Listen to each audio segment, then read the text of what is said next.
Nous y voici. Le moment que de nombreux experts annonçaient depuis des années sous le terme Electric Gate vient de se matérialiser avec une brutalité saisissante. Stellantis, le géant franco-italien né de la fusion PSA et Fiat Chrysler, vient de lâcher une bombe industrielle qui résonne bien au-delà des frontières européennes. L'abandon pur et simple du Ram 1500 Revolution, leur pick-up 100% électrique, au profit du Ram Charger à prolongateur thermique, marque un tournant historique. Mais ce n'est que la partie émergée de l'iceberg. L'arrêt total de l'usine de Poissy pendant 15 jours pour ajuster les stocks de DS3 et Opel Mokka électriques révèle une vérité que l'industrie tentait désespérément de masquer. Les véhicules électriques ne se vendent plus. Combien d'industriels accepteraient de stopper leur production sans raison impérieuse? Les entrepôts débordent, les marges s'effondrent et Carlos Tavares, le patron de Stellantis, vient de sonner la retraite générale sur le front de l'électrification forcée. Cette capitulation en race campagne n'est pas un simple ajustement stratégique.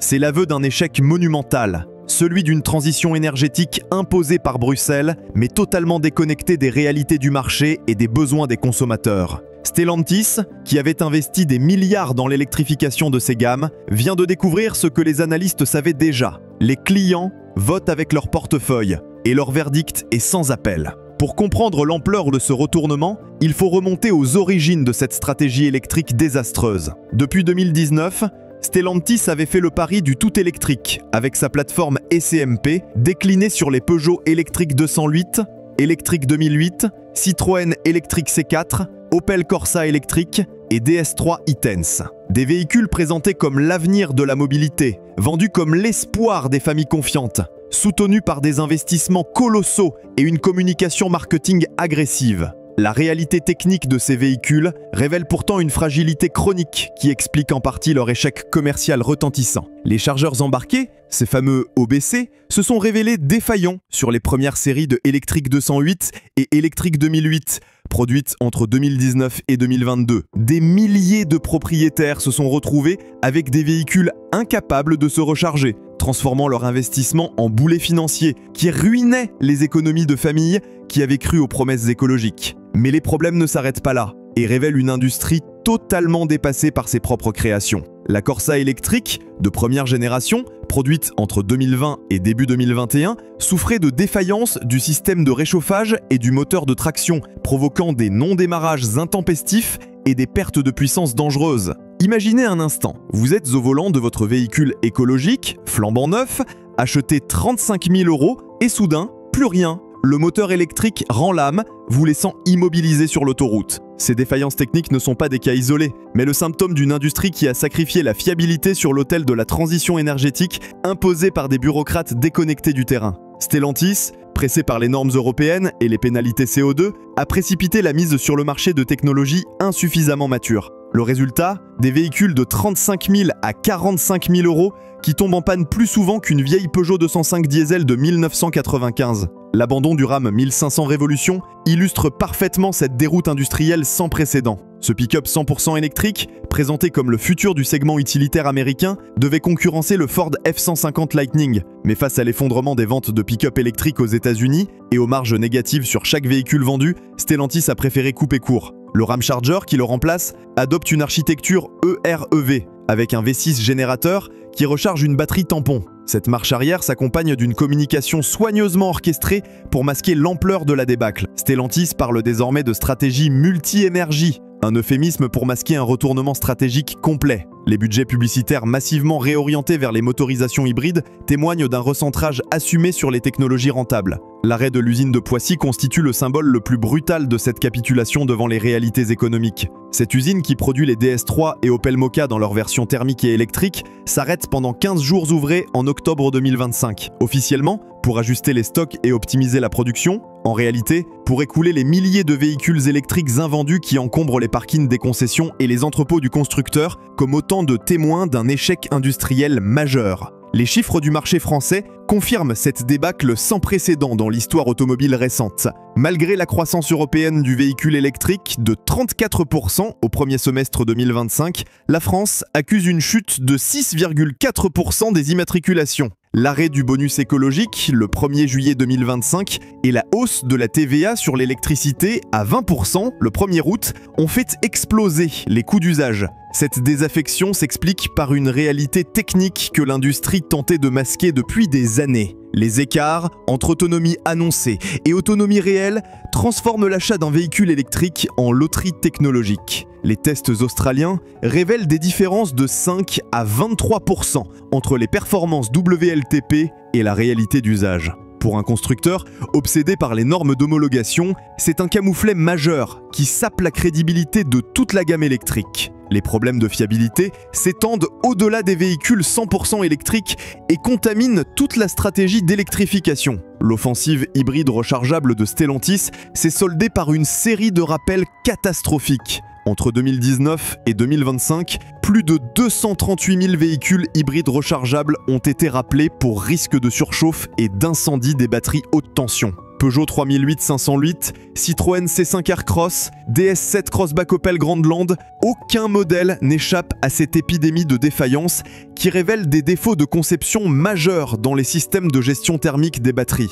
11 cas d'incendie ont été confirmés rien qu'en France, transformant des voitures familiales en bombes roulantes potentielles. Le cas du rappel d'octobre 2024 illustre parfaitement cette déroute technique. 44 500 Alfa Romeo Tonale et Dodge Hornet hybrides rechargeables ont été rappelés pour un défaut de pédale de frein susceptible de se désengager. Ces rappels, ajoutés aux défaillances chroniques des systèmes électroniques, expliquent pourquoi les clients fuient massivement vers des alternatives plus fiables. Les motorisations thermiques de Stellantis ne sont pas épargnées par cette crise de qualité généralisée. Le scandale du moteur 1,5 litre Blue HDI, qui touche près d'1 million de véhicules en Europe, révèle une usure prématurée de la chaîne de distribution. Des Peugeot 208, 2008, 308, 3008, au Citroën C3, C4, C5 Aircross, en passant par les Opel Corsa et Astra, tous souffrent du même défaut de conception. Le drame des moteurs PureTech 1,2 litre 3 cylindres turbo continue de hanter Stellantis et ses clients.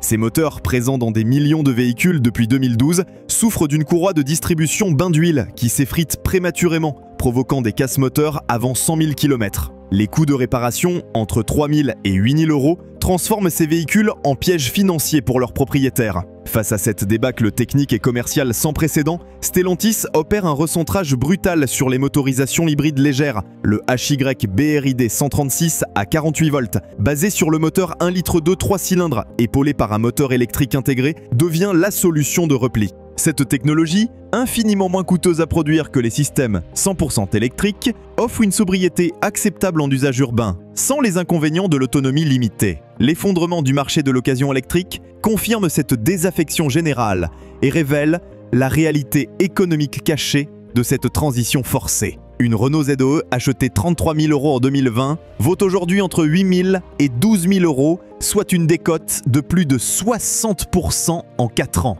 Les Tesla Model 3, symbole de la révolution électrique, perdent 30 à 50% de leur valeur en 3 ans. Cette spirale déflationniste révèle une vérité brutale. Les véhicules électriques ne sont pas des investissements, mais des gouffres financiers. La situation s'aggrave avec la fin progressive des aides publiques qui masquaient la réalité économique de l'électrique. L'arrêt du bonus écologique français et la suppression annoncée du crédit d'impôt américain de 7 500 $ exposent le véritable coût de ces technologies. Sans perfusion étatique, le marché électrique s'effondre, révélant son artificialité fondamentale. Cette réalité économique implacable explique pourquoi d'autres constructeurs européens reculent également face aux réalités du marché. Porsche maintient ses motorisations thermiques. BMW refuse catégoriquement d'abandonner les moteurs à combustion. Et même Suzuki renonce au full hybride pour revenir au mild hybride.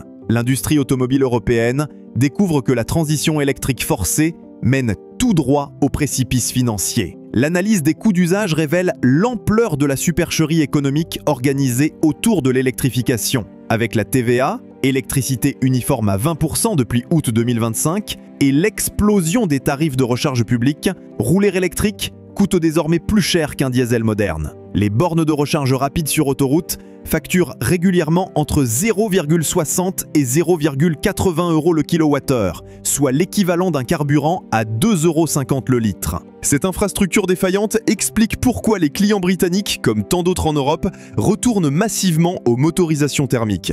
Confrontés à l'impossibilité de recharger normalement et à la décote catastrophique de leur véhicule, ils abandonnent le rêve électrique pour retrouver la simplicité et la fiabilité des motorisations conventionnelles. Les enquêtes de satisfaction confirment cette désillusion massive qui traverse toute l'Europe automobile. L'étude Deloitte 2025 révèle que seulement 9% des Français envisagent l'achat d'un véhicule électrique.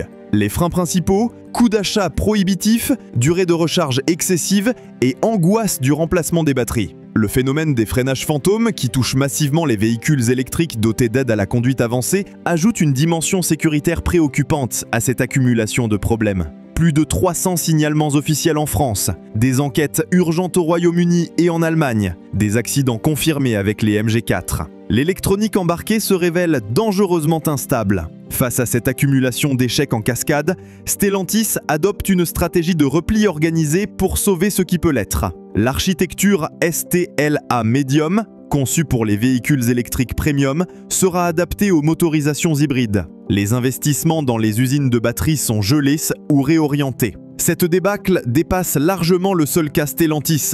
Elle révèle l'effondrement d'un modèle économique artificiel, soutenu à bout de bras par les subventions publiques et les normes réglementaires contraignantes imposées par Bruxelles. L'interdiction des motorisations thermiques, prévue pour 2035, apparaît désormais comme une aberration économique et industrielle majeure. L'exemple de la Norvège, pays pionnier de l'électrification, avec 84% de véhicules électriques neufs en 2024, illustre parfaitement l'impasse environnementale de cette transition forcée. Malgré cette électrification massive, la pollution urbaine d'Oslo reste préoccupante, avec 95 jours de dépassement des seuils de particules fines. Les véhicules électriques plus lourds génèrent davantage de particules par usure des pneus et des freins. La faillite retentissante de Northvolt, géant européen des batteries, qui vient de déposer le bilan après avoir levé plus de 15 milliards de dollars, symbolise l'effondrement de tout un secteur artificiel. Cette entreprise, présentée comme le champion européen face aux géants asiatiques,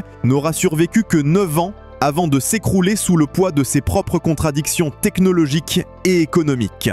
L'arrêt de Poissy constitue le symbole le plus brutal de cette capitulation devant les réalités économiques. Cette usine française met 2000 salariés au chômage partiel pour liquider les stocks de véhicules électriques invendus. Les DS3 e-Tense et Opel Mokka électriques encombrent les parkings, comme autant de témoins d'une stratégie industrielle ratée. Cette débâcle française s'inscrit dans un contexte européen plus large d'effondrement de la demande électrique qui frappe tous les constructeurs. L'Allemagne voit ses ventes de Tesla s'effondrer de 59%, tandis que la France accuse une chute de 63%. Seuls les constructeurs chinois comme BYD progressent, révélant la dépendance technologique croissante de l'Europe envers l'Asie. Cette remise en cause progressive des dogmes électriques libère la parole des professionnels, longtemps contraintes au silence par le politiquement correct écologique.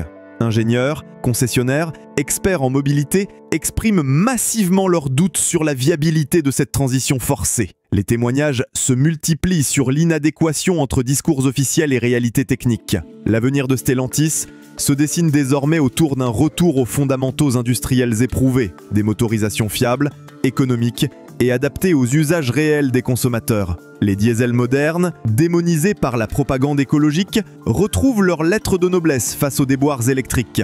Cette réhabilitation du diesel s'accompagne d'un développement des hybrides légers, technologie de compromis qui concilie sobriété urbaine et polyvalence d'usage. Ces systèmes, infiniment moins complexes et coûteux que les architectures 100% électriques, offrent une réduction de consommation significative sans les contraintes de l'autonomie limitée. Les services après-vente, Stellantis submergés par les retours, révèlent l'ampleur technique des dysfonctionnements. Les délais de réparation pour les chargeurs embarqués dépassent régulièrement 6 semaines, faute de pièces disponibles. Cette pénurie s'explique par la dépendance totale aux fournisseurs asiatiques, incapables de suivre le rythme des défaillances. Cette cascade de problèmes s'accompagne d'une défaillance commerciale majeure dans les réseaux de distribution. Les réseaux de concession, avec leur formation insuffisante sur les spécificités électriques, peinent à argumenter les ventes. Beaucoup de vendeurs avouent leur scepticisme sur la fiabilité des véhicules qu'ils devaient commercialiser. Cette crise de confiance explique les résultats commerciaux catastrophiques des modèles électriques Stellantis. La Electric 208 affiche des immatriculations en chute libre depuis le début 2025. Les stocks chez les concessionnaires atteignent des niveaux critiques. Certaines concessions stockant plus de 100 véhicules électriques invendus. L'abandon du Ram Revolution aux États-Unis constitue un révélateur saisissant de l'impasse stratégique mondiale de l'électrique. Ce véhicule, développé pendant 4 ans avec un budget dépassant le milliard de dollars, devait incarner la révolution électrique du transport utilitaire américain. Sa cancellation brutale révèle l'impossibilité technique et commerciale du tout électrique sur batterie pour les usages intensifs. L'architecture EREV retenue pour le Ram chargé illustre le pragmatisme retrouvé de Stellantis.